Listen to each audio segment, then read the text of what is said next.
my friends. Welcome back. We're going to do something a little bit different today. We're going to look through a window, contemporary and historical, and we're going to look through this window into the headquarters or the bunker of the enemy. And by this, I'm talking about the transnational, but particularly American ruling class. The contemporary connection is an article from 2009 written by two people. We're only going to focus on the first co-author. I don't understand the second one. Tried to read into him a little bit. None of it made any sense to me. So we're going to just only look at the first co-author, who I think is the primary author. This person's name is Cass Sunstein or Cass Sunstein. I'm not sure how to pronounce it. This guy has been groomed for the last 40 years or something like that to be a spokesperson and inward-facing propagandist for the American elite and transnational, of course. And so you can think about all of the awful things that have to be done on a daily basis when you're part of this group. You have to perform all sorts of hypocritical activities, such as saying, oh my God, the American political system has been influenced by foreign states.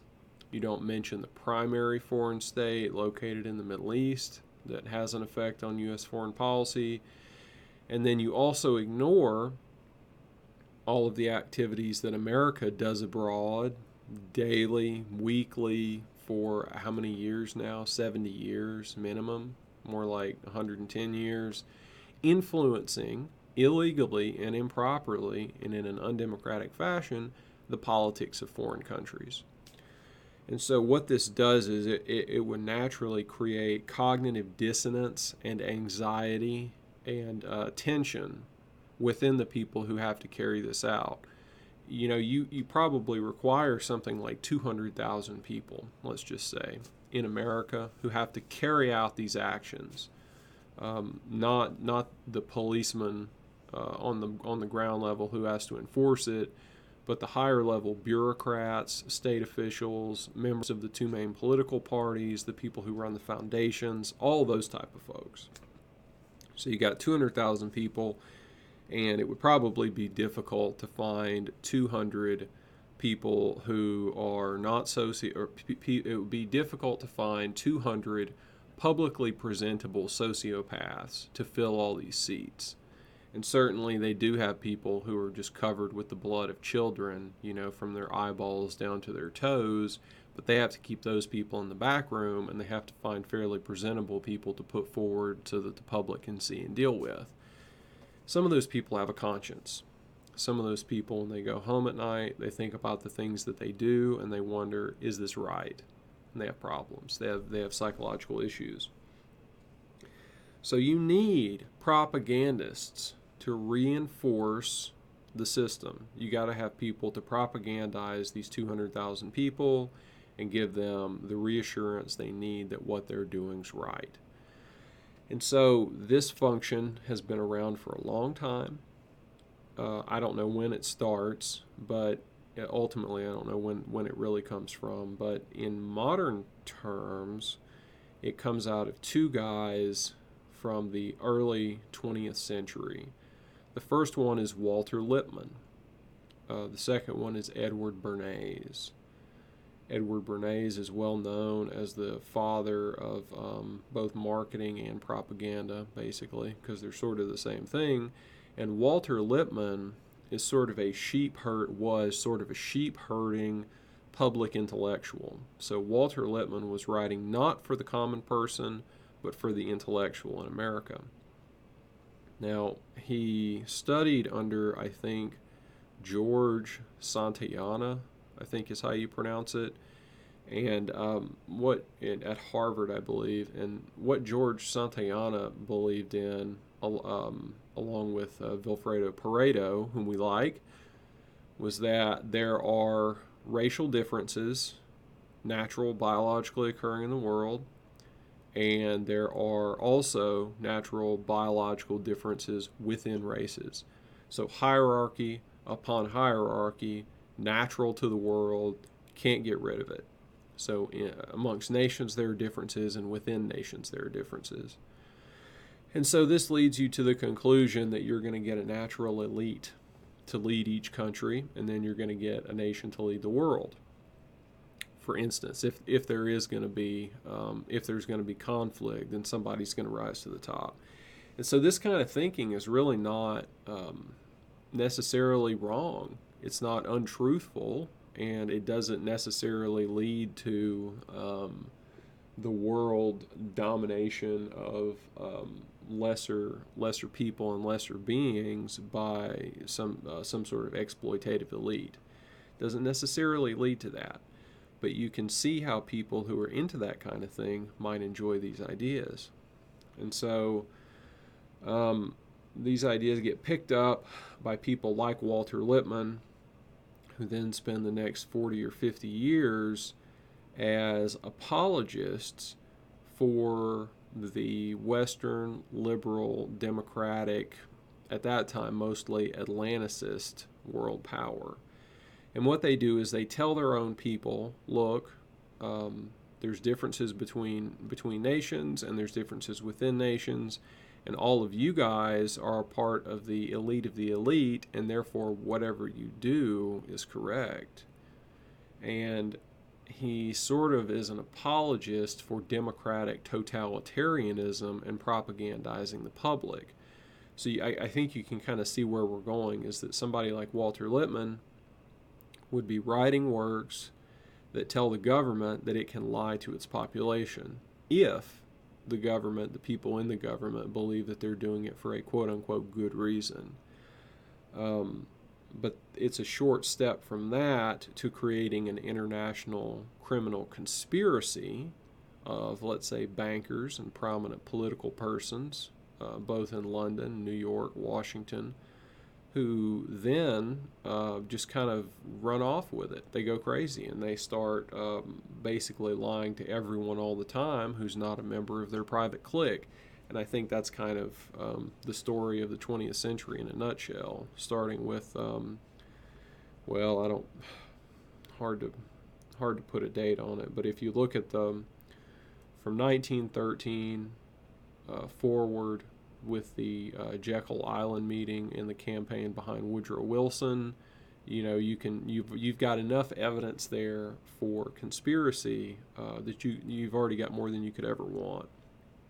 And especially the Paris Peace Conference and all of the behind-the-scenes activities there and the funding for the war. So there's a lot there, and all of it requires people like Walter Lippmann, and then later, as we're going to talk about here in a second, people like Cass Sunstein, to make arguments for all of the people walking the line to support this stuff when they inevitably run into contradictions. And so what I've just described is that there was a conspiracy in the first quarter of the 20th century to basically defraud the public, but justify it along these lines of natural elites. So we'll talk a little bit about this article now that we've talked about. And I should also say that Walter Lippmann, which maybe we'll go into this more in detail in the future, but Walter Lippmann's theory that all of the elites are stuck at the top and they've got to filter the right stuff down to the bottom, that would be contrasted with someone like John Dewey, who has basically defined the entire educational system in America and probably Europe too by this point. It's the idea that elites are not born, they are created, and they can be created through state education. So if your people aren't smart enough, it has nothing to do with the qualities of the individual or the qualities of the race that they come from. It's rather a byproduct of their environment, and particularly it can be corrected through their schooling. And so you would have a conflict, and did, between people like Walter Lippmann, who would say these things are written in stone, the elites are who they're going to be, and people like John Dewey who would say if we only spend enough money on education and have the right kind of education, then everybody in America can be an elite. Everybody can be a genius. It's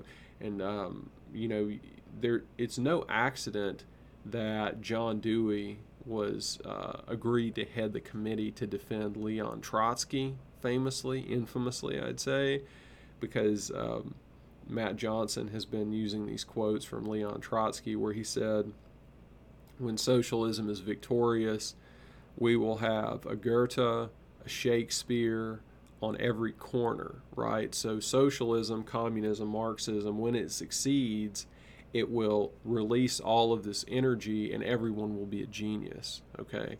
So that's the connection between this extremely revolutionary, maniacal Marxism, exemplified by Leon Trotsky, and then a complete milquetoast like John Dewey, who is nevertheless extremely radical and extremely dangerous in his arguments, which of course appeal to a lot of lame-brained people, for lack of a better way to express it, who want to believe that no matter how much money you've spent on something, if you spend just a little bit more, you can finally get what you thought you could have got early on for 1/1000th of the price. Just don't give up. Just keep going.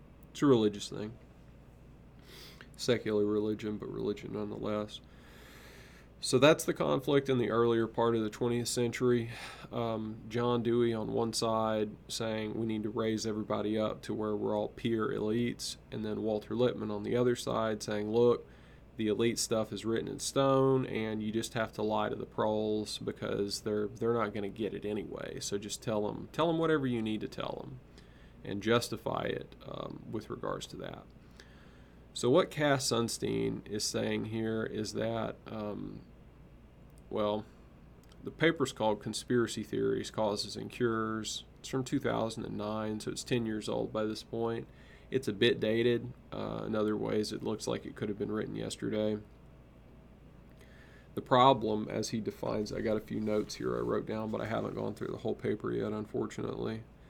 The first 5 paragraphs, he articulates the problem.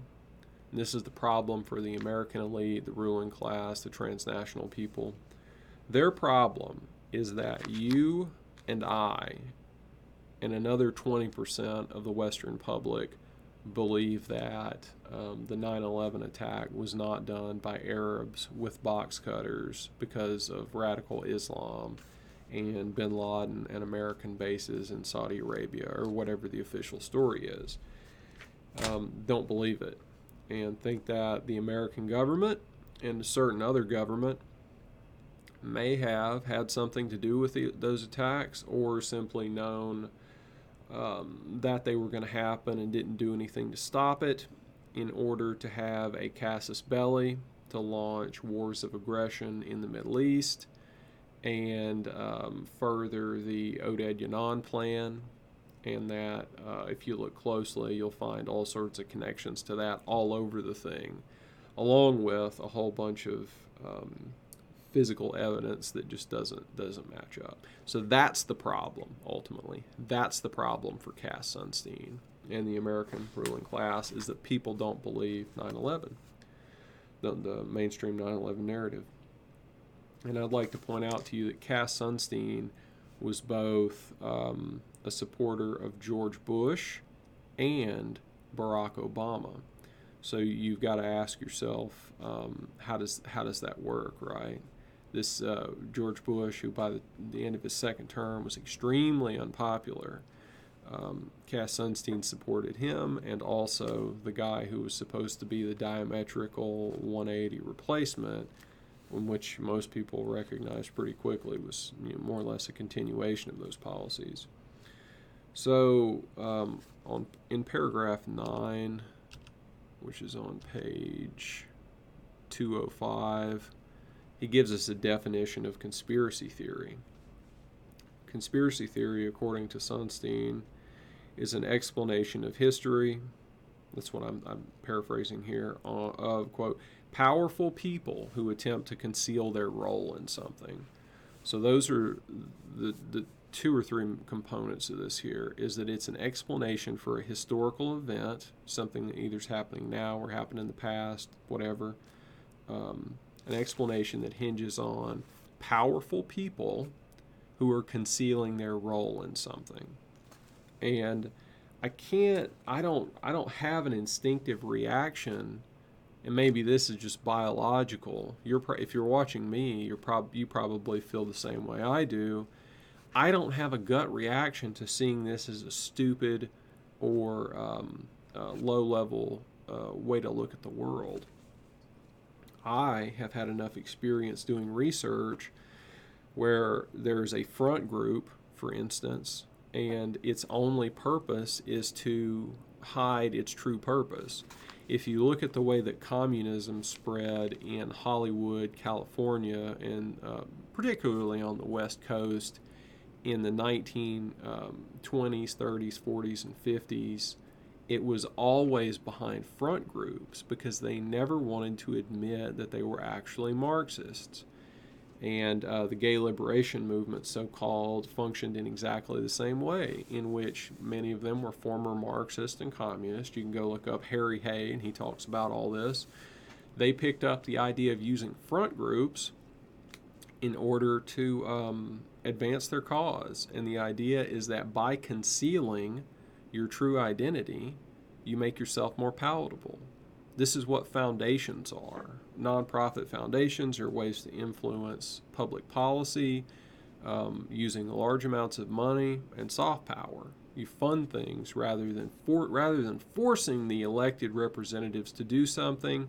You merely pull everybody in the direction that you want with large amounts of money, and it's done. It seems to me it's done deliberately in order to obscure the role of people who otherwise they would come right out and say it. For instance, you could say, well, no, we won't give that example. Okay, we'll just talk about some of the so-called conspiracy theories that are mentioned here in this article. It's the idea that the CIA killed JFK, that doctors, medical people, manufactured AIDS or HIV, the idea that the TWA Flight 800, 1996, I believe, was shot down by a missile from the United States government, the idea that global warming is a fraud. You can see that this is 2009, the language is already dated. He definitely would have used climate change if this were written today, because all of the different scare scenarios, the acid rain, the new ice age, global warming, the sea levels, all these different things have been postulated at one time or another by more or less the same people as a need for global control over everything, basically, for the sake of the environment. He, unfortunately for him, used global warming, so that makes his argument a bit less persuasive, in my opinion. The Trilateral Commission controlling the international economy, that's kind of a silly one, because, well, what is like the G7 or the G8 or whatever that meet in Davos. If they're the elected representatives of basically the most powerful countries in the world, and they're meeting to determine economic policy, is that not control?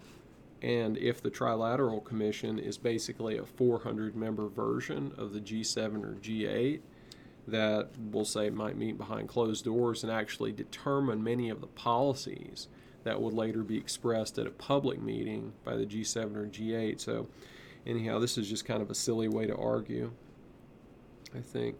The idea that MLK, Martin Luther King, with his plagiarized doctoral degree and his links to basically every Jewish communist in New York City, that he was killed by the CIA. For instance, this is another example, and the idea that Paul Wellstone was killed by the Republican Party in a plane crash. So these are just the ideas that he goes through.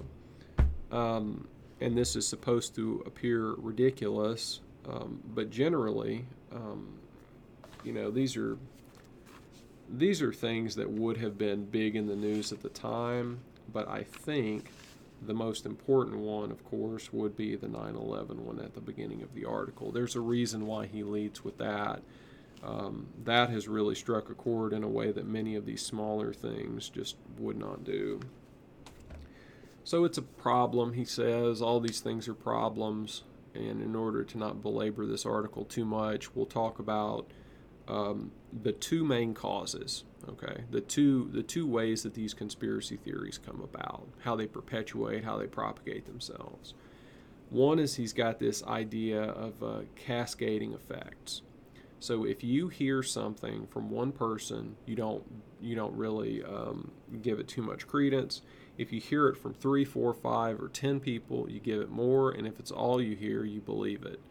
So this is basically going back to, again, Walter Lippmann and Edward Bernays, the idea that if you are able to get all of your people on board, by people I'm talking about newspaper editors, radio people, people manufacturing all of the media that people consume, if you get them all on the same page and you bombard the public with it, that'll be all they have to pick from, and they'll just go with it.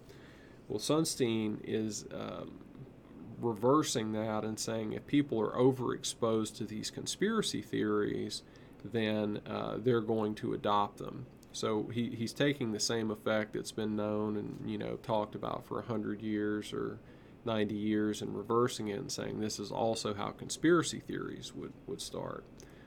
But we've got a problem. You've got the government and its media representatives all on the same page, essentially, saying that these conspiracy theories are ridiculous. But then you've got other people in the public who are pushing the so-called conspiracy theories. So who's going to win? And Sunstein's argument is that there will be some groups of people who are, quote-unquote, cognitively isolated. And so these are people like you and me, probably, that we no longer watch Fox News and CNN, and instead we spend our times in the so-called alternative media, loosely defined, and all the sources that go into that, some of which, no doubt, are still part of the government, or foreign governments even. So the only way that the conspiracy theories, so-called, can propagate is when you cut yourself out of the mainstream and then only expose yourself to these other sources. And this is really apart from the truthfulness of the idea.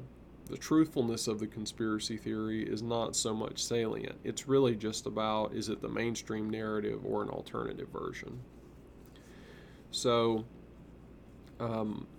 that's the problem for them in a nutshell, is that some people like us don't believe the mainstream theory, and that we form hardcore, rigid networks of cognitive dissonance, or cognitive dissidence, not dissonance, dissidence, in which we reject all attempts at, browbeating us with the mainstream narrative and calling us stupid and ignorant and all this kind of stuff.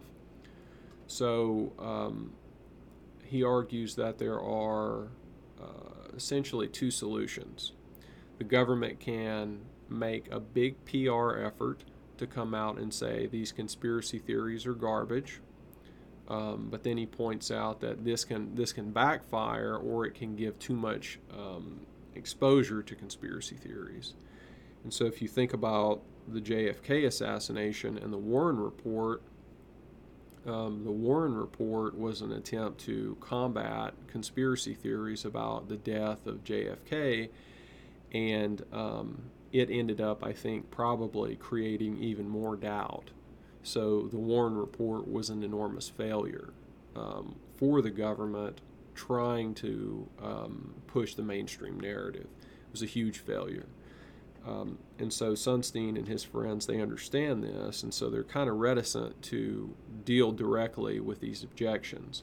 So the other option on that side is just to ignore it completely. Just ignore it. Okay, pretend the conspiracy theories or alternative explanations don't exist. Just ignore it. But the risk there is that these ideas, which may be more powerful than the mainstream narrative, may continue to spread. So then there's his other explanation for how to deal with this, and it involves literally sending in agents into our networks of people who have dissident thoughts and alternative explanations for political and historical facts, and to basically shill amongst us and to try to push people back towards the mainstream narrative. And he says that within this solution, there's basically two options. You can have people come in and say, hey guys, I'm a member of the FBI and you shouldn't believe in this conspiracy theory stuff. Or you have them come in undercover and just pretend to be a normal person. And actually, of course, I've never seen anyone admit to being an FBI in a chat room or anywhere like that, so we know that option is not being followed too often. But on any of the commenting places and any of the blogs and everywhere, you'll always find people who are almost assuredly government agents, if not from the American government, then from certain other governments of controversial states.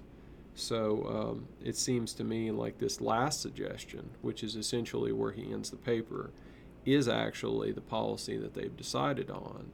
And it's literally to introduce online shilling into networks of people who believe in something other than the mainstream narrative about these major historical and political events.